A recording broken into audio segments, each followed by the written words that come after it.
नमस्कार आप सभी की स्वागत है आपका हमारे इस प्लेटफॉर्म पर। UP triple SC Uttar Pradesh अधीनस्थ सेवा चयन आयोग में आपकी वीपीओ की जो परीक्षा हुई थी ग्राम पंचायत अधिकारी की, इसकी आंसर की आ गई है। आप लोगों ने आंसर की मैच भी कर ली होगी और किसका कितना स्कोर जा रहा है इसका रिव्यू भी कर लिया होगा आप लोगों ने। केवल और केवल आपने अपना ही नहीं बल्कि आपने अपने पड़ोसियों का भी स्कोर जान लिया होगा कि कौन कितने गहरे पानी में था इस एग्जाम में। ठीक, इसी की आज हम लोग चर्चा करेंगे और साथ ही साथ इसमें कट ऑफ क्या रह सकता है इसके बारे में भी देखेंगे। और इसके अलावा हम जानेंगे कि आपकी जो आगे आने वाली परीक्षाएँ हैं, जैसे जूनियर असिस्टेंट हो गया, इसके अलावा फॉरेस्ट गार्ड के भी आप लोगों के कई सारे मैसेज आ रहे हैं, एनफोर्समेंट कांस्टेबल के, आरओ, एआरओ का, है ना? तो ये कई सारी आपकी परीक्षाएँ लगी हुई हैं। इनमें आगे कैसे तैयारी करनी है और आगे क्या करेंगे, कहाँ से पढ़ाई करेंगे, इन सब के बारे में चर्चा करेंगे। लेकिन इसकी चर्चा शुरू करने से पहले मैं आपको एक योजना बता दूँ। एक योजना में मुझे डाउट है और ये योजना है प्रधानमंत्री आदर्श ग्राम योजना। आदर्श ग्राम योजना। हालाँकि जब आप सरकारी साइट पर जाओगे तो इसमें आपसे सवाल पूछा गया था कि कौन-सा स्टेट है जहाँ पर पायलट आधार पर ये योजना नहीं शुरू की गई थी। मैंने आपको यूपी करवाया था और जब मैं आपको वीपीओ की थ्योरी क्लास पढ़ा रहा था, उस समय मैंने आपको जो भी योजनाओं संबंधी नोट्स प्रोवाइड किए थे, सारे के सारे सरकारी आंकड़े प्रोवाइड कराए थे। और उस समय जब मैं नोट्स बना रहा था, मैंने एक आर्टिकल पढ़ा हुआ था और ये था पीआईबी का आर्टिकल। इस पीआईबी के आर्टिकल से ही मैंने ये सारे के सारे जितने भी डेटा थे वो आपको प्रदान कराए थे, ठीक? लेकिन अब इस आर्टिकल को मैं खोज रहा हूँ, ये आर्टिकल मुझे नहीं मिल रहा है। मैंने कल भी इसमें लगभग 2 से ढाई घंटे अपने वेस्ट किए थे, लगातार सर्फिंग करी थी कि ये आदर्श ग्राम योजना के अंतर्गत जो आर्टिकल था, उसको खोजा जाए। ये आर्टिकल मुझे कहीं नहीं मिला और जो अब सरकारी आंकड़े हैं, वहाँ पे आपको जो स्टेट उत्तर प्रदेश नहीं दे रहा है वहाँ बल्कि असम दे रहा है। और ये गलती मुझसे भी हुई है, हालाँकि मैं आम तौर पर ऐसा करता नहीं हूँ। कोई भी फैक्ट आपको देने से पहले मैं 2-3 सरकारी जो आंकड़े होते हैं या फिर हम कहें जो सरकारी साइट्स होती हैं, उनसे मैच करा के ही देता हूँ। लेकिन इस केस में मैंने आपको पीआईबी का ही नोट्स दिया था और ये अब आर्टिकल मुझे मिल भी नहीं रहा है। तो यहाँ ये क्वेश्चन में मुझे डाउट हो रहा है और लगातार मैं सर्च कर रहा हूँ। हालाँकि जैसे ही मुझे मिलेगा मैं इस पर इस क्वेश्चन को रिव्यू करवाऊँगा। ठीक है? तो इस क्वेश्चन में अभी हाल-फिलहाल में डाउट है, तो ये एक बार मुझे आर्टिकल मिल जाए, तो फिर मैं इसको देखता हूँ, है ना? अब यहाँ पर आओ, क्वेश्चन्स जो भी आए हैं आपकी परीक्षाओं में, वो कहाँ से आए हैं? एक सरसरी नज़र देखते हैं। अभी फिलहाल मैंने आपके जो 45 अंक पंचायती राज के थे, केवल और केवल उन्हीं का रिव्यू किया है, ठीक? इसके बाद फिर हम लोग आगे की स्ट्रैटेजी पर चर्चा करेंगे कि आगे कौन से बैच शुरू होंगे, कौन से नहीं होंगे। चलिए, सबसे पहले देखो, क्वेश्चन नंबर पहला और कितना हमारे मॉक टेस्ट से फँसा है? मॉक 2.0 जो कि अभी लॉन्च किया गया था और मॉक 1.0 जो कि 2 से 3 महीने पहले 3 से 4 महीने पहले 3 से 4 नहीं, मुझे लग रहा है सितंबर के आस-पास वो खत्म हुआ था बैच मॉक 1.0 का। तो यहाँ से भी क्वेश्चन्स आए थे और मॉक 2.0 से भी डायरेक्ट क्वेश्चन्स फँसे थे। ठीक, आओ देखते हैं कहाँ-कहाँ से आए हैं। हालाँकि इस तरह के जो क्वेश्चन्स हैं ये तो बिल्कुल सिंपल हैं, ये सभी ने कर लिए होंगे। लेकिन फिलहाल 73वें संविधान संशोधन अधिनियम 1992 में ने निम्नलिखित में से किसे संवैधानिक दर्जा प्रदान किया? तो पंचायती राज संस्थाएँ। 73वां संविधान संशोधन है और इसमें पंचायतों को जोड़ा गया था। ठीक? तो इस प्रकार से ये सवाल आया था। ये भी एक सिंपल सा सवाल था।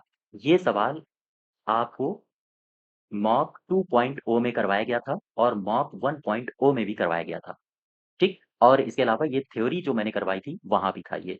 तो 243 का बी, कोई राज्य किस स्तर में मध्यवर्ती स्तर पर पंचायतों का गठन नहीं कर पाएगा? ध्यान से देखो इसको। थोड़ा-सा ऊपर करते हैं और इस नोट्स में देखो। यहाँ पर लिखा है 243 का बी। इसके दूसरे पार्ट में सब क्लॉज़ 2 में कह रहा है कि आबादी अगर 20 लाख नहीं है, तो मध्यवर्ती स्तर पर पंचायत का गठन ना कर देना।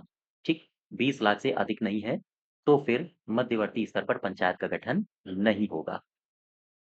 बात समझ पा रहे हो? इसके अलावा यहाँ पे आओ, पंच तीसरा क्वेश्चन, पंचायती राज मंत्रालय ये कब बना था? अब मैं इसको थोड़ा-सा और ऊपर करता हूँ, गौर करो और इसको बड़ा करता हूँ, गौर करो यहाँ पे।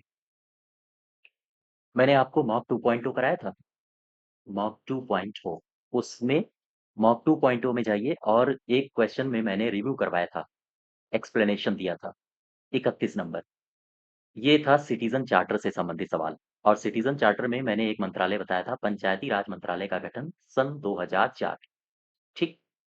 ऐसे बहुत सारे सवाल थे जो डायरेक्ट नोट्स से आए थे और मॉक 2.0, 1.0 से भी आए थे। तो ये सवाल हो गया। इसके अलावा क्वेश्चन नंबर चौथे में आ जाओ। ये सवाल 243 के जे के अनुसार पंचायती राज शासन में किस पहलू को विनियमित कर सकता है? 243 का जे पंचायतों का लेखा का अंकेक्षण यानी लेखा खातों का रख-रखाव और लेखा परीक्षण। इसमें मैंने मॉक 2.0 और 1.0 में इससे सवाल भी करवाए थे। इसके अलावा क्वेश्चन नंबर छठे में आओ। यहाँ पर ये भी सवाल सिंपल था, आप सभी लोगों ने कर लिया होगा। 73वें संविधान संशोधन के तहत पंचायतों की वित्तीय समीक्षा के लिए किस अंतराल पर वित्त आयोग का गठन किया जाना चाहिए? प्रत्येक 5 वर्ष में। प्रत्येक 5 वर्ष। ये लिखा है 243 का आई। क्या लिखा है? वित्तीय स्थिति के पुनर्विलोकन के लिए वित्त आयोग का गठन किया जाएगा और पहले जब पहला वित्त आयोग बनेगा तो 73वें संविधान संशोधन लागू होने के 1 साल के भीतर बनाना चाहिए। लेकिन इसके बाद प्रत्येक 5 साल में एसएफसी यानी स्टेट फाइनेंस कमीशन बनेगा। ठीक है? इसके अलावा 74वां संविधान संशोधन के अनुसार पंचायती राज संस्थाओं में ये यहाँ मुझे डाउट लग रहा है इस क्वेश्चन में। ये दिया है 74वां और ये दिया है पंचायती राज। तो या तो यहाँ नगर पालिका दे दो, लेकिन फिर भी इसको आप लोग रिव्यू में डाल देना और इसमें अगर हम 73वां माने 73rd तो पंचायती राज के अनुसार कुल सीटों में महिलाओं का आरक्षण 1/3 उसी आधार पर हमें लग रहा है आयोग ने दिया भी है। 74th पंचायती राज, ठीक है? नेक्स्ट देखो 73rd में मैंने आपको बताया भी था 73rd कॉन्स्टिट्यूशनल अमेंडमेंट 243 का डी जब मैंने करवाया था, इसमें कहा था रिजर्वेशन ऑफ द सीट्स और 1/3 महिलाएं होनी चाहिए, है ना? 1/3 स्थान पर एससी एसटी की महिलाओं को आरक्षण दिया जाना चाहिए। इसके अलावा क्वेश्चन नंबर 8वें में आओ। कौन सी समिति है जिसने ग्रामीण शासन में त्रिस्तरीय व्यवस्था की स्थापना की थी? ग्रामीण शासन में त्रिस्तरीय शासन की व्यवस्था बिल्कुल सिंपल सा क्वेश्चन है। आपने आप कहीं से भी पढ़े होंगे, किसी भी संस्थान से, वहाँ ये इस तरह के सवाल तो करवाए गए होंगे। जैसे ये वाला सवाल आपसे करवाया गया होगा, है ना? ये सवाल भी आप किसी भी संस्थान में पढ़े होंगे, वहाँ भी ये सवाल करवाए गए होंगे। मैं ये दिखाने का मतलब मेरा ये नहीं है कि आप केवल और केवल यहीं कराया गया है। ये सिंपल थे और ये जो क्वेश्चन्स हैं, ये आपकी कट ऑफ या फिर आप अंदर होंगे या बाहर होंगे, इसका निर्धारण ये सवाल बिल्कुल नहीं करते हैं। एक सवाल ऐसा होगा जो आपको अंदर या बाहर कर सकता है और वो सवाल आपको मैं आगे दिखाऊँगा कहाँ से आए हैं। देखो, इसमें भी क्वेश्चन नंबर 8वें में त्रिस्तरीय पंचायतों की व्यवस्था है बलवंत राय मेहता और यहाँ पर देखो ज़रा इसको, ये है मेहता साहब, बलवंत राय मेहता 1957 में और यहाँ पर लिखा है पंचायती राज का ढाँचा त्रिस्तरीय होना चाहिए। ठीक? पंचायती राज का ढाँचा त्रिस्तरीय होना चाहिए। Just wait. बलवंत राय मेहता समिति 1957 और क्यों गठन किया गया? क्योंकि सामुदायिक विकास कार्यक्रम 1952 के बारे में और 1953 राष्ट्रीय विस्तार सेवा ये फेल हो गई थी, इन पर विचार करने के लिए और इनकी सिफारिशें क्या थी? त्रिस्तरीय हो। लेकिन 3 स्तर कौन-कौन से सुझाए थे? एक जिला स्तर होना चाहिए, खंड स्तर होना चाहिए, ग्राम स्तर होना चाहिए। क्वेश्चन नंबर 9 में देखो, 9वां भी बिल्कुल सिंपल था। इसमें ओबीसी का आरक्षण पूछ रहा था, ना जाने कितनी बार मैंने आरक्षण के बारे में बताया था, 27% ठीक है? क्वेश्चन नंबर 10वें में आ जाओ। ये लिखा है 243 का ण और आपने सारे के सारे आर्टिकल्स पढ़े होंगे। जैसे ही ण लिखा है, आपको अगर नहीं पता है तो तुरंत इंग्लिश वर्ज़न में जाके देखा करो। 243 का ओ, क्या है इसमें? इसमें है चुनावी मामलों पर न्यायालय के हस्तक्षेप पर रोक। बस आपको कुछ इसी प्रकार का ऑप्शन निकालना था ढूँढ के। निर्वाचन क्षेत्रों के परिसीमन से संबंधित 243 के टा में क्या है निर्वाचन के अंतर्गत बनाई गई किसी भी विधि की वैधता पर अदालत में प्रश्न नहीं उठा सकता है, ठीक? तो कुछ इस प्रकार से आपको ऑप्शन तलाश के मार देना था। यानी न्यायालय के हस्तक्षेप पर रोक लगा रहा है, तो वैधता पर अदालत में प्रश्न नहीं उठाया जा सकता है। नेक्स्ट देखो क्वेश्चन नंबर 11 इसमें कह रहा है कि स्थानीय सरकारी संस्थाओं के संबंध में पीके थुंगन समिति 1989 की प्राथमिक सिफारिश क्या थी? पीके थुंगन समिति को देखो जरा, यहाँ पे आओ। मैंने क्या करवाया है? पीके थुंगन समिति, ये है। 1988 संसद की सलाहकार समिति की एक उप समिति थी। पंचायती राज को मजबूत बनाए जाए, इसके लिए इसने सुझाव दिए। पीआरआईसी यानी पंचायती राज इंस्टीट्यूशंस को संवैधानिक मान्यता मिले। मिल गया। त्रिस्तरीय हो, जैसा बलवंत राय ने कहा था वैसा ही पीके थुंगन साहब ने कहा था। और इन्होंने जिला परिषद के बारे में कहा था कि पंचायती राज व्यवस्था की धुरी होनी चाहिए, जिले में योजना निर्माण विकास एजेंसी होनी चाहिए, कार्यकारी निकाय होना चाहिए। और भी कई सारे इन्होंने और भी कई सारे इन्होंने बताए थे। तो इसमें आओ जरा। सही उत्तर हो जाएगा संवैधानिक दर्जा प्रदान करना और समय पर चुनाव होना। इसके अलावा ये क्वेश्चन अच्छा था और ये क्वेश्चन आपको डायरेक्ट मॉक 1.0, इसीलिए मैंने जब मॉक आपसे करवाए थे, मॉक 2.0 करवा रहा था तो मैं आपसे बार-बार कह रहा था कि आपको एडवांस लेवल के क्वेश्चंस करने हो तो आप 2.0 में रहिए। और ऐसा और बेसिक क्वेश्चंस आपसे पूछे जाएँगे मॉक 1.0 में। इसलिए मैंने कहा था कि लगभग-लगभग जो मैं 2000 क्वेश्चंस दे रहा हूँ, इन 2000 क्वेश्चंस को लगा के जाना। अब देखो ये डायरेक्ट सवाल आया है मॉक 1.0 से। सबसे पहले यूट्यूब में अगर आप पढ़े होंगे, आपने कोई मॉक नहीं लिया होगा तब भी आप इस क्वेश्चन को कर सकते थे। यूट्यूब में एक वीडियो पड़ा हुआ है, आप देखिए हमारी प्लेलिस्ट में, निर्वाचन आयोग के कृत्य। और वहाँ जो मैं पढ़ा रहा हूँ उसमें 12वें नंबर पेज पर जाना। ठीक, ये पेज भी मैं बताए दे रहा हूँ, 12वें नंबर पेज पर जाना, इसमें साफ-साफ लिखा है। अधिनियम 1969 में धारा 35 से लेकर 40 तक क्या कहती है? नगर निगम की मतदाता सूची तैयार करना इससे संबंधित है। ये काम है निर्वाचन आयोग का। और वही सवाल आपसे पूछा गया है। उत्तर प्रदेश नगर निगम अधिनियम 1959 की कौन-सी धाराएँ हैं, जो नगर निगम के लिए मतदाता सूची से संबंधित हैं? 35 से लेकर 40। अब देखो, जिन्होंने मॉक 1.0 दिया होगा, वो देख लें ज़रा, कहाँ पर आया है? मॉक 1.0 आप 11वें नंबर सवाल में जाओ। इसमें साफ-साफ दिया है उत्तर प्रदेश नगर निगम अधिनियम 1959 के अंतर्गत किस धारा का संबंध नगर निगम की मतदाता सूची तैयार करने से है? दिया है 35 से लेकर 40। एज़ इट इज़ सवाल आप देखोगे आए हैं आपके जो वीपीओ की परीक्षा हुई थी उसमें, ठीक? तो ये सवाल भी हो गया। ये भी आपको मॉक 2.0 और हमारे नोट्स से में ही मिल जाएगा।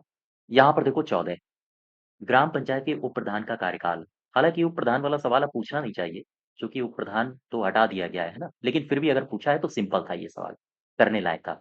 कार्यकाल कब समाप्त होता है? जब तक कि अधिनियम के प्रावधानों के तहत अन्यथा निर्धारित न किया जाए। जैसे ही पंचायत का कार्यकाल समाप्त होगा वैसे ही समाप्त हो जाएगा। साफ-साफ लिखा है जब आप अधिनियम में जाओगे, वहाँ पर ये लाइन लिखी हुई है। इस अधिनियम में अन्यथा उपबंधित के सिवाय, अन्यथा उपबंधित यही वाली लाइन है, जब तक कि अन्य अधिनियम के प्रावधानों के तहत अन्यथा निर्धारित न किया जाए। पदावधि किसकी? प्रधान की। उप प्रधान तो हटा दिया गया है, तो यहाँ पर केवल आप शब्द केवल शब्द प्रधान मिलेगा। प्रधान की पदावधि ग्राम पंचायत के कार्यकाल के साथ समाप्त होगी, ग्राम पंचायत के कार्यकाल के साथ, ठीक है? इस तरह का आप ह्यूमर इस्तेमाल करके आप कर सकते थे, बहुत टफ नहीं है इस तरह के क्वेश्चन्स। नेक्स्ट देखो, ये 15 नंबर, आम तौर पर जो सर्वसाधारण बच्चे होंगे, छोड़ के चले आए होंगे इसको। लेकिन आप अगर वैल्यू एडिशन क्लासेस में पीडीएफ पढ़ी हुई थी, अधिनियम 1961 की। आप लोग कई बार कह रहे थे कि और पढ़ाओ अधिनियम 1961, है ना? लेकिन जो महत्वपूर्ण था वो बता दिया गया था ऑलरेडी। 1961 में आप पीडीएफ देखिए। मैं इसको थोड़ा-सा ज़ूम करता हूँ, ठीक? अब यहाँ पर आओ, इस क्वेश्चन को देखो। प्रश्न में कह रहा है कि 1961 का अधिनियम है क्षेत्र पंचायत और जिला पंचायत का। कौन-सी ऐसी धारा है जिसके अंतर्गत जिला पंचायत की परिभाषा दी गई है? धारा 2 का खंड 11। अब यहाँ आओ नोट्स में आप वैल्यू एडिशन क्लास में इस पीडीएफ को डाउनलोड करना 1961 की और इसमें ऊपर जाओ 1961 के बारे में पूरा यहाँ पर दिया गया था और वही चीज़ें थी जो महत्वपूर्ण है। मैंने कहा था ये अध्याय याद कर लेना और केवल इतनी ही परिभाषाएँ याद करना है आपको और कुछ नहीं याद करना था। ये परिभाषाएँ मैंने बताई थी। धारा नंबर 2 के उपखंड 6 में क्या है? क्षेत्र पंचायत का तात्पर्य। धारा 2 धारा 2 के उपखंड 9 में क्या है? ग्रह।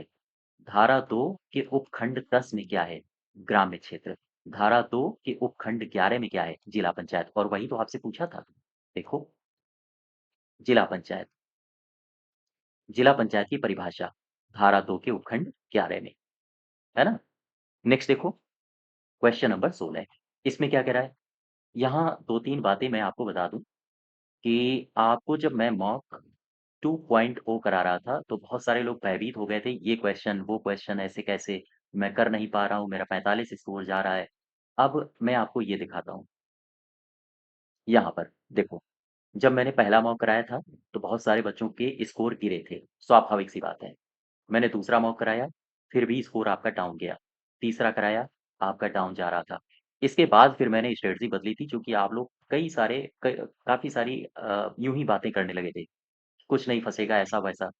तब मैंने इसका लेवल डाउन किया था और बहुत सारे बच्चों का ये भी मैसेज आया था कि मेरा स्कोर बढ़ा है या आपने मॉक का लेवल डाउन किया है ना? वो मैसेज भी मैं आपके आगे दिखाऊँगा। बहुत सारे बच्चों ने मैसेज किया था कि सर एकदम से मेरा स्कोर कैसे बढ़ गया? और उनका स्कोर चला गया था 70, 72 ऐसे नंबर आने लगे थे। वो कारण यही था कि मैंने मार्क डाउन कर दिया था। अब ये डाउन कैसे किया था वो देखो इसको। चूँकि भयभीत आप ना हो इसके लिए और नंबर आपके 60 से 70 के आस-पास आने लगे, इसके लिए मार्क का लेवल डाउन करना आवश्यक हो गया था। यहाँ पर देखो, सवाल आपसे पूछा गया है कि ग्राम पंचायत का कार्य नहीं है। केंद्रीय बैंकिंग नीतियाँ और ग्राम पंचायत के कार्य से ही एक सवाल मैंने मॉक 5 में डिज़ाइन करके डाल रहा था। लेकिन इस प्रश्न को मैंने कट कर दिया था और आप मॉक 2.0 में क्वेश्चन नंबर 5वें में जाना, एक बिल्कुल सिंपल सा मैंने सवाल उसमें डाल दिया था। इसमें मैं चोल काल में ग्राम सभा के कार्य और अधिकार क्षेत्र के संबंध में सही कथन की व्याख्या करिए। ये मॉक 5 है, मॉक 2.0 का 5वां। इसका पहला क्वेश्चन देखना, ये प्रश्न नहीं होगा, इसकी जगह कोई दूसरा प्रश्न होगा बिल्कुल सिंपल सा, ठीक? पेपर को सरल बनाने के लिए ये मैंने किया था। अब देखो, यहाँ पर मैंने साफ-साफ लिखा था ग्राम सभा बैंकिंग का कार्य करती थी और ये प्रश्न मैंने इसीलिए डाला था क्योंकि मैं चोल काल से लेके गुप्त काल, मौर्य काल, इसके अलावा मुगल काल के अलावा आधुनिक भारत में जो ग्राम सभाओं के कार्य हैं, वहाँ तक के मैं कार्य को आपको एक फ्लो में बता सकूँ कि कब-कब इसमें बैंकिंग के कार्य को भी समाहित किया गया था। लेकिन ख़ैर, इस प्रश्न को मैंने हटाया था क्योंकि आप लोगों के लिए मॉक सिंपल हो जाए और भयभीत ना हो आप लोग, है ना? चलो, तो ये क्वेश्चन भी सिंपल ही था।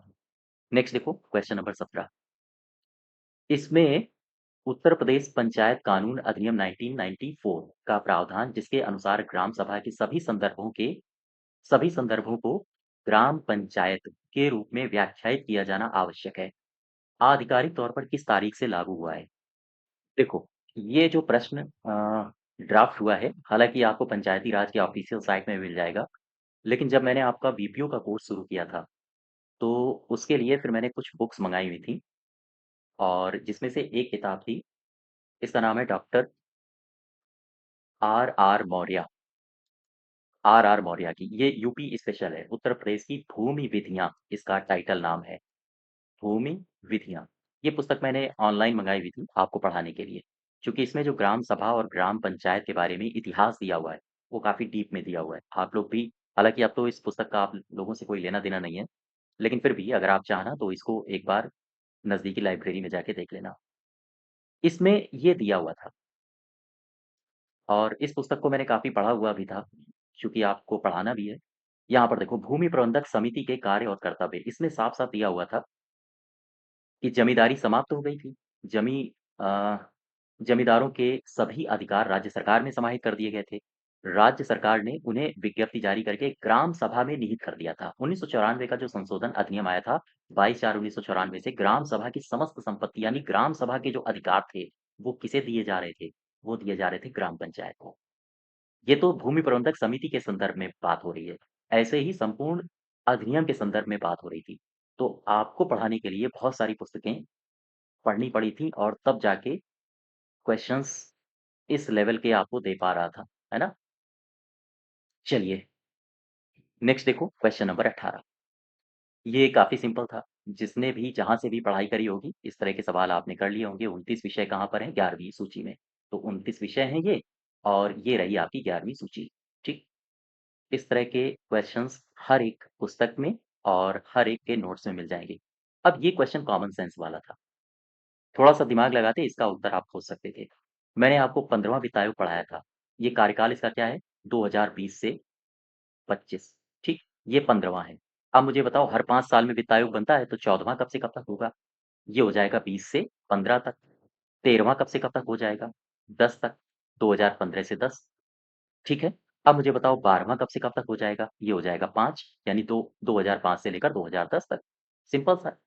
तो 5-5 साल का आपको अंतर करना था। ज़रूरी थोड़ी ना है कि आप ऊपर से लेकर नीचे 16 वित्त आयोग के कार्यकाल सबके याद करो। नहीं, अध्यक्ष याद करने होते हैं बस। कार्यकाल तो 5-5 साल का अंतराल है। आप वहाँ तक पहुँच जाओगे, ठीक है? तो ये भी सिंपल ही था। आप थोड़ा-सा दिमाग लगाते हो जाता आपका। आगे देखो, निर्मल भारत अभियान निम्नलिखित में से किस पर ध्यान केंद्रित करके निर्मल ग्राम पंचायतों का निर्माण करना है? प्रत्येक ग्रामीण परिवार के लिए स्वास्थ्य सफाई, हालाँकि इस ये क्वेश्चन आप चाहते तो कर लेते, लेकिन ये क्वेश्चन मैंने मेरे नोट्स में नहीं था, ना ही मैंने इसको करवाया था। यहाँ पर देखो, ये डिट्टो सवाल फँसा था। भारतीय संविधान का कौन-सा अनुच्छेद है जो गाँव मध्यवर्ती जिला स्तर पर पंचायतों की स्थापना का आदेश देता है? 243 का बी। और यहाँ पर आओ 243 का बी। राज्य में पंचायतों का गठन होगा, कहाँ होगा? जिला स्तर पर होगा, मध्यवर्ती स्तर पर होगा और ग्राम स्तर पर होगा। यही तो पूछ रहा है। गाँव स्तर, मध्यवर्ती स्तर और जिला स्तर पर पंचायतों की स्थापना का आदेश। 243 का बी। ठीक। ये भी क्वेश्चन सिंपल था, हर एक जगह आपको मिल जाएगा। अब ज़रा यहाँ पर देखो, जो अभी मैंने आपको क्वेश्चन दिखाया था, आयोग के द्वारा जो पूछा गया है, सेम वही सवाल मैंने आपको मॉक 2.0 में कराया था। यहाँ पर आओ, मैं इसको ज़ूम करता हूँ। देखो, भारत के संविधान के किस अनुच्छेद के अनुसार प्रत्येक राज्य में ग्राम, मध्यवर्ती और जिला स्तर पर पंचायतों का गठन किया जाता है? 243 का बी, है ना? थोड़ी बहुत लैंग्वेज आपको बदली हुई मिलेगी, लेकिन आपको सवाल मैक्सिमम मॉक 2.0 और 2.1 से मिले हैं। चलो अब आगे बढ़ते हैं। इस प्रश्न में देखो, ये सवाल आपको जो करंट अफेयर्स करवाई गई थी लास्ट में, उस करंट अफेयर्स में करवाए गए थे और ये सवाल मॉक 2.0 में भी करवाया गया था। मंत्रालय के संतृप्ति दृष्टिकोण 2024 के अनुसार उत्तर प्रदेश में कितने ग्राम पंचायत भवन स्वीकृत किए गए हैं? 100। आओ देखो कहाँ पर है ये? 100। यहाँ पर आओ। ये मॉक 2.0 है, ठीक? ज़ूम करता हूँ इसको थोड़ा-सा। इसको पढ़ो। वर्ष 2024 में भारत सरकार ने टोटल कितने स्थानों पर पंचायत भवन अलाउ किए थे? 4604। पंचायत भवन के निर्माण के लिए धनराशि मंजूर की थी, जिससे यह सुनिश्चित किया गया था कि 3000 से अधिक आबादी वाले। आगे जब आप जाओगे तो मैंने एक क्वेश्चन 3000 से अधिक आबादी पर भी बनाया था आपके मॉक 2.0 में, कि कितनी अधिक आबादी पर ग्राम पंचायतों को समर्पित कार्यालय परिसर होंगे, तो वहाँ आंसर होता 3000। लेकिन आपसे ये सवाल नहीं पूछा था, आपसे यूपी पूछा तो मैंने कहा था यूपी का स्पेशल आप ध्यान रखोगे और ये सवाल मैंने आपको मॉक 2.0 में करवाया भी है। उत्तर प्रदेश में कितने ग्राम पंचायत भवन मंजूर किए गए? आंसर 100, है ना? तो करंट अफेयर से बहुत सारे सवाल आपके आए थे और अगर फिर भी आप स्कोर नहीं उठा पाए हो, तो ये कहीं न कहीं गलती बच्चा पार्टी आपकी है। नेक्स्ट देखो, यहाँ पर ये क्वेश्चन डिट्टो फँसा था मॉक 2.0 में। ज़मीनी स्तर पर शासन और सेवा वितरण को बढ़ाने के लिए उत्तर प्रदेश के आगरा शहर में कौन-सा महत्वपूर्ण कार्यक्रम आयोजित किया गया? जीवन की सुगमता पर। अब देखो, हिंदी अगर नहीं समझ आ रही है, तो आपको तुरंत इंग्लिश में पहुँचना होता है, ये इतना कॉमन सेंस लगाया जाता है। Ease of living. अब ये सवाल देखो कहाँ पर आया है, इसको पढ़ो। मैं इसको थोड़ा-सा और ज़ूम करता हूँ, ताकि आप और बेहतर तरीके से पढ़ सकें। मॉक 2.0, यहाँ से देखो। उत्तर प्रदेश के किस शहर में पंचायती राज मंत्रालय द्वारा उत्तर प्रदेश के पंचायती राज विभाग के सहयोग से ईज़ ऑफ लिविंग, है ना? और क्या लिखा है? ज़मीनी स्तर पर सेवा प्रदायगी मतलब सेवा देना को बढ़ावा देना, ठीक? सेवा प्रदान करना को बढ़ावा देना विषय पर पंचायत सम्मेलन का उद्घाटन 19 नवंबर 2024 को हुआ। अब इस लाइन को देखो, ज़मीनी स्तर पर सेवा प्रदायगी सेम टू सेम लाइन वही फँस रही है। क्या लिखा है? ज़मीनी स्तर पर शासन और सेवा वितरण को बढ़ाना। ये कहाँ है? आगरा में। कौन-सा सम्मेलन है? जीवन की सुगमता यानी ईज़ ऑफ लिविंग सम्मेलन। ठीक? यहाँ तक बात समझ पाए? चलो, अब आगे बढ़ते हैं। क्वेश्चन नंबर 24 में देखो, सेम सवाल फिर से ये फंसा था मॉक 2.0 से। उत्तर प्रदेश में पिछड़ा क्षेत्र अनुदान निधि योजना के अंतर्गत कितने जिले शामिल हैं? कितने जिले शामिल हैं? उतने ही जिले शामिल हैं जितने जिलों से ये शुरू किया गया था। ये करवाया था मैंने। देखो, मैं इसको ज़ूम करता हूँ। आपने अगर मॉक 2.0 और 1.0 भी ढंग से लगा लिया होता, तो बहुत अच्छा आप स्कोर करके आते, है ना? भारत सरकार द्वारा प्रायोजित पिछड़ा क्षेत्र अनुदान निधि योजना को प्रारंभ में उत्तर प्रदेश में कितने जिलों से इसको शुरू किया गया था? आंसर होगा 35। देखो, मैंने इसको थोड़ा करेक्शन भी करवाया था। जब इसको प्रारंभ किया गया था तो मैंने कहा था 34 जिले थे, इसके बाद इसमें 1 जिला और जोड़ा गया था। अब मुझे डेट याद नहीं आ रही है, संभवतः 2012 में जोड़ा गया था, आप लोग देख लेना। और ये शायद कासगंज था और इस प्रकार हो गए थे टोटल 35, यानी वर्तमान में 35 जिले हैं। ठीक, इसमें मैंने थोड़ा करेक्शन भी करवाया था, ये ड्राफ्ट करने में गलती हो गई थी। तो ये है क्वेश्चन, ये भी सेम टू सेम फँसी है ना? अच्छा, नेक्स्ट देखो, यहाँ पर आओ। स्वतंत्रता के बाद भारत में पंचायती राज व्यवस्था सबसे पहले किस राज्य में लागू की गई? देखो, इसमें बहुत सारा डाउट भी है कि यूपी होगा या राजस्थान होगा, लेकिन आप प्रीवियस ईयर्स क्वेश्चंस भी देखोगे तो उनमें भी राजस्थान ही दिया है। कई सारे प्रीवियस ईयर्स जो एग्ज़ाम्स होते हैं, जैसे एसएससी का एग्ज़ाम हुआ या एमटीएस का एग्ज़ाम हुआ या फिर आईबी का एग्ज़ाम हुआ, तो वहाँ भी इस तरह के क्वेश्चंस बहुत बार पूछे गए हैं। तो यहाँ भी मैंने करवाया था, सबसे पहले पंचायती राज कहाँ लागू हुआ? राजस्थान में और फिर आंध्र प्रदेश में। ठीक, लेकिन प्रायोगिक तौर पे सबसे पहले आंध्र प्रदेश में लागू हुआ था। तो सबसे पहले पंचायती राज, ये आपको सीधे हमारे नोट्स में आप देखिए, राजस्थान और आंध्र प्रदेश, आंसर होगा राजस्थान। इसके अलावा 27 देखो, 27 तो ब्रिटिश काल से संबंधित था। ये अ, हालाँकि डिट्टो मैं इसको फँसा नहीं पाया हूँ, लेकिन फिर भी जो मैंने पढ़ाया है, कॉमन सेंस से आप इसको कर सकते थे। ठीक है? क्वेश्चन नंबर 28 देखो, अप्रैल 2023 में पंचायती राज दिवस पर 35 लाख इनको संपत्ति कार्ड बाँटे गए और संपत्ति कार्ड से संबंधित योजना कौन-सी है? यही है, स्वामित्व योजना। स्वामित्व योजना से संबंधित मैंने मॉक टेस्ट में आपको करवाए भी थे क्वेश्चन्स। देखो, यहाँ पर संपत्ति कार्ड बाँट रहा है। 65 लाख संपत्ति कार्ड, ये करंट की सिचुएशन है। ये करंट की है। ये नरेंद्र मोदी जी ने जनवरी 2025 में बाँटे थे। तो अगर करंट से भी आप संपत्ति कार्ड बाँटना ये देख लेते, तब भी स्वामित्व लगा सकते थे। ठीक है? तो कुल मिला के एक आपको हिंट पकड़ना होता है। आपने पकड़ लिया तो आपने आंसर दे दिया। अब यहाँ पर देखो, इस क्वेश्चन को मैंने मॉक 1.0 में क्वेश्चन करवाया था। उत्तर प्रदेश में 2023 में पंचायतों के प्रदर्शन मूल्यांकन और प्रोत्साहन के लिए किस सूचकांक का उपयोग किया जाता है? पंचायत विकास सूचकांक। अब यहाँ पर देखो, इसमें आओ, मॉक 1.0 में, ये है पंचायत विकास सूचकांक। हालाँकि मैंने आपसे पूछा था कि पंचायत राज विकास सूचकांक रिपोर्ट ये कौन जारी करता है? ये जारी करता है पंचायती राज मंत्रालय। और जब मैंने मॉक 1.0 में इसका डिस्कशन कराया था, तो इसके उद्देश्य को भी समझाया था। ठीक है? पंचायत राज विकास सूचकांक।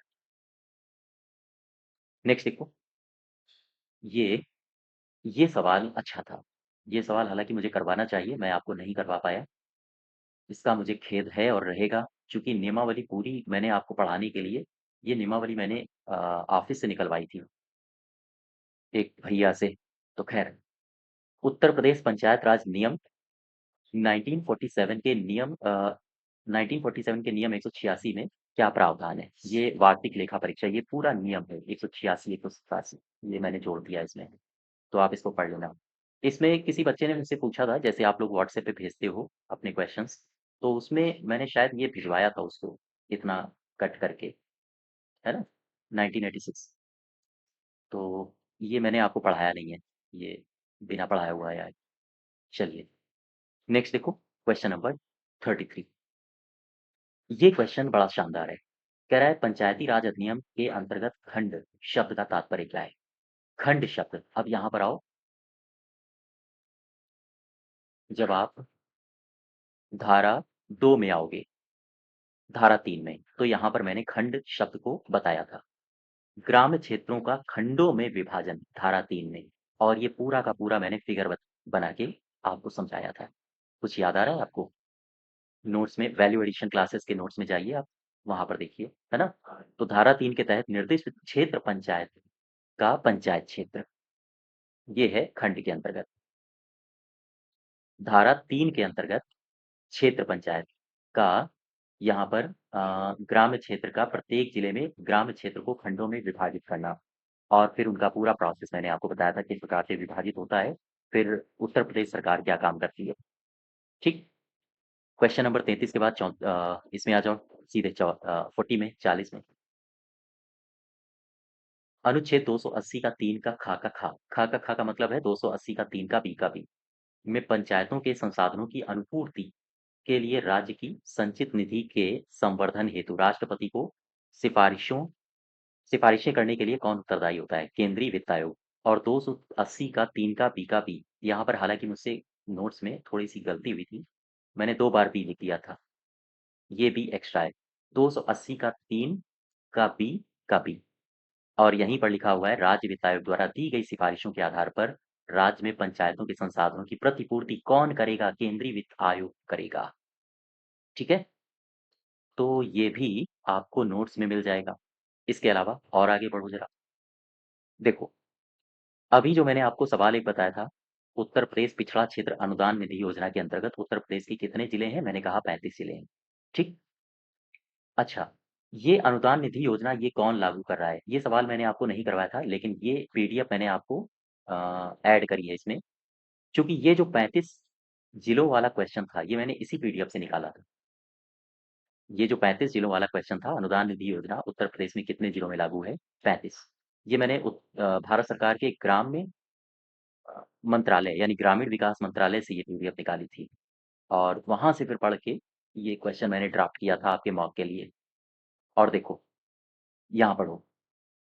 11वीं पंचवर्षीय योजना 2007-12 में क्षेत्रीय विषमताओं को कम करने के लिए इसे शुरू किया गया था। तो अब ये पंचवर्षीय योजना चला कौन रहा था? योजना आयोग। ठीक है? और ये जो योजना चलाई जा रही थी उत्तर प्रदेश में, ये पंचायती राज के लिए चलाई जा रही थी और यहाँ पर मैंने मैप को पूरा नहीं लिया है। ये पूरा मैप आप देखोगे तो इसमें डिस्ट्रिक्ट भी हाइलाइट किए गए थे कि कौन-कौन से राज्यों में इसको चलाया गया था। तो पूरी पीडीएफ बड़ी शानदार थी ये और हालाँकि मुझे इस तरह की पीडीएफ को आप लोगों को दे देना चाहिए था। ये मेरी गलती रही है और आगे के जो भी बैचेज़ आएँगे उनमें वो सभी कुछ आपको दिया जाएगा, जो इस बैच में नहीं हो पाया है ना? तो खैर गलतियों से ही सीखेंगे आगे आने वाले बैचेज़ के लिए। तो देखो, पंचायती राज मंत्रालय तो हो गया और 11वीं पंचवर्षीय योजना है तो राज्य योजना आयोग भी हो जाएगा। चूँकि बात उत्तर प्रदेश की हो रही है, तो उत्तर प्रदेश का पंचायती राज और राज्य योजना आयोग। ठीक। नेक्स्ट देखो, ये क्वेश्चन आपका हूबहू नोट्स से था। भाषाई समावेशिता को बढ़ावा देने के लिए 2024 में ई ग्राम स्वराज में कौन-सी प्रमुख प्रगति की अ, प्रौद्योगिकीय प्रगति की गई है? भाषाई समावेशिता को बढ़ाने के लिए। अब ज़रा इसको हम ज़ूम करते हैं और देखना सेम सेम शब्द अगर आपने पकड़ लिए होंगे तो आप उत्तर तक पहुँच गए होंगे। ये नोट्स दिया गया था। मंत्रालय ने भाषणी पहल के तहत एआई संचालित उपकरण देखो, कुछ लिखा है यहाँ पे एआई, यहाँ पे एआई संचालित ठीक, एआई संचालित उपकरणों के एकीकरण के लिए माध्यम से समावेशिता की दिशा में महत्वपूर्ण कदम उठाया है। भाषणी के साथ ई ग्राम स्वराज का एकीकरण 2024 में किया गया। अब यहाँ पर देख लो, ई ग्राम स्वराज का भाषा के साथ भाषाई यानी भाषणी के साथ समावेश किया गया है। तो कुछ इसी प्रकार से मैंने आपको यहाँ पे भी क्वेश्चन करवाया था। मॉक 2.0 में क्वेश्चन नंबर 44 भाषणी के साथ ई ग्राम स्वराज का एकीकरण 14 अगस्त 2024 को पंचायती राज मंत्रालय द्वारा किया गया था, है ना? अब आपको एज इट इज लैंग्वेज तो नहीं दे पाऊंगा, लेकिन हाँ ये है कि उसी के आसपास आपको सवाल मिल जाएंगे। देखो यहाँ पे ये सवाल मॉक 2.0 सॉरी नहीं 2.0 नहीं, आपने अगर मॉक 1.0 लगाया होगा तो सेम सवाल सीएससी 2.0 योजना के तहत किस प्रकार की ई सेवाओं के ऊपर जोर दिया जा रहा था? सीएससी कॉमन सर्विस सेंटर क्यों है? गवर्नमेंट अपनी सेवाएं पहुंचाना चाहती है कस्टमर के पास यानी ग्राहक के पास, तो ये हो जाएगा जी2सी और ये सवाल मैंने मॉक 1.0 में करवाया है। यहाँ पे आओ, ये सवाल बड़ा शानदार है 48 और ये इसको देख के मन प्रसन्न हो गया। फिर मैंने अपने नोट्स को देखा उसमें भी दिल बाग-बाग हो गया। चलो देखो, जन्म मृत्यु पंजीकरण अधिनियम 1969 के अंतर्गत लोक स्थान में अभित्यक्त किसी नवजात शिशु या शव अगर पाया जाता है तो रजिस्ट्रार को सूचना कौन देगा? अब जरा नोट्स में आ जाओ। यहाँ पे देखो मैंने क्या लिखा है। यहाँ एक लिस्ट मैंने आपको दी थी। उत्तर प्रदेश में अधिसूचना, उत्तर प्रदेश में अधिसूचक कौन होता है? नोटिफायर। और सूचक कौन होता है? यानी सूचना कौन देता है? आप लोगों ने अगर हल्के में नोट्स लिए होंगे तो बच्चा फिर क्या ही किया जाए, है ना? देखो, अन्य संस्थानों में घटना, नवजात शिशु मिले या फिर कोई शव मिले। अगर गांव में मिले तो फिर मुखिया की जिम्मेदारी होती है कि वो रजिस्ट्रार को सूचित करे। ठीक। अगर किसी अन्य क्षेत्र में मिले तो पुलिस प्रभारी की जिम्मेदारी होती है कि वो रजिस्ट्रार को सूचित करे। एज इट इज, यही तो लिखा है। यही तो लिखा है, देखो। गांव में मुखिया या फिर उसी प्रकार का कोई अधिकारी, वो और अन्य स्थान पर मिले तो फिर पुलिस थाने का ऑफिसर की जिम्मेदारी बनती है। कुछ मजा आ रहा है आप लोगों को, है ना? चलिए और आगे बढ़ते हैं थोड़ा सा। 49 में आ जाओ। प्रधानमंत्री सूर्य घर मुफ्त बिजली योजना, 2 किलोवाट क्षमता। देखो यहाँ पर मैंने 2 किलोवाट के लिए 60,000 लिखवाया था, लेकिन अब थोड़ा सा दिमाग लगाना था और पैशंस के साथ पढ़ना था आपको। आगे लिखा है प्रति किलोवाट सब्सिडी। बताओ, 2 किलोवाट के लिए प्रति किलोवाट सब्सिडी, प्रति किलोवाट तो 30,000 ही है। ठीक है, आगे बढ़ो जरा और थोड़ा सा। ICDS, as it is ditto सवाल मॉक 1.0 से आया है। देखो कैसे। आईसीडीएस, ये मंत्रालय बता दो। अब यहाँ पर देखो मॉक 1.0, इसको पढ़ो। आईसीडीएस तो मैंने नहीं लिखा था, लेकिन मैंने इसका पूरा नाम लिखा था, एकीकृत बाल विकास सेवा। ये किसकी जिम्मेदारी है? और यहाँ पर आंसर नहीं है, लेकिन मैंने आपको जो डिटेल्ड सोल्यूशन दिया था उसमें आंसर बताया होगा। एकीकृत बाल विकास सेवा, एकीकृत बाल विकास सेवा, है ना? सेम सवाल। ठीक। नेक्स्ट देखो, यहाँ पे आ जाओ। अब ये सवाल जो है ना बच्चा, ये आपका सवाल मैंने हालांकि ना तो अपने मॉक में करवाया है और ना ही मैंने अपने इसमें करवाया था, जो थ्योरी बैच थी उसमें। लेकिन जब सबसे पहले आप लोगों ने डिमांड किया था, आज के लगभग 1 साल पहले, कि वीपीओ पढ़ना है आपसे, तो वहाँ जो मैं क्वेश्चंस करा रहा था उस समय मुझे हल्का-हल्का याद है कि मैंने इस तरह के क्वेश्चंस कराए होंगे, कराए थे। और काफ़ी चूँकि 6-700 वीडियोज़ पड़े हुए हैं यूट्यूब पे, तो मैं खोज नहीं पाया हूँ। देखो, ये आपने अगर एसबीएम चरण 1 को पढ़ा होगा ऑफिशियल साइट से जाके, तो ये सीधी-सी लाइन लिखी है। एसबीएम परिवार धन की बचत करता है। यूनिसेफ 2017 स्वास्थ्य लागत में कमी के कारण ओडीएफ में एक परिवार को हर साल औसतन 50,000 रुपए की बचत होती है। ये पूरी लाइन वहीं से उठा ली गई है। ठीक है? और ये आपको ऑफिशियल मिल जाएगा। आप जाइए स्वच्छ भारत मिशन, स्वच्छ भारत मिशन गवर्नमेंट की साइट में जाओगे, तो वहाँ स्वच्छ भारत मिशन पार्ट 1 में जाना, तो वहाँ पर ये उसके प्रभाव मिल जाएँगे।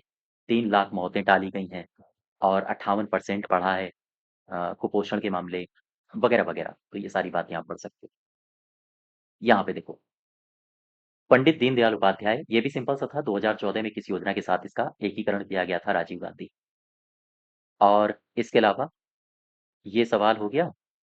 हाँ, ये सवाल अच्छा था। राजीव गांधी पंचायत सशक्तिकरण अभियान किस अनुपात में? 75:25। सौभाग्य योजना, क्वेश्चन नंबर 62 में आओ, 62 में आओ। उत्तर प्रदेश कह रहा है, किस योजना का उद्देश्य उत्तर प्रदेश में गांव में लौटने वाले श्रमिकों को रोजगार देना है? गरीब कल्याण योजना।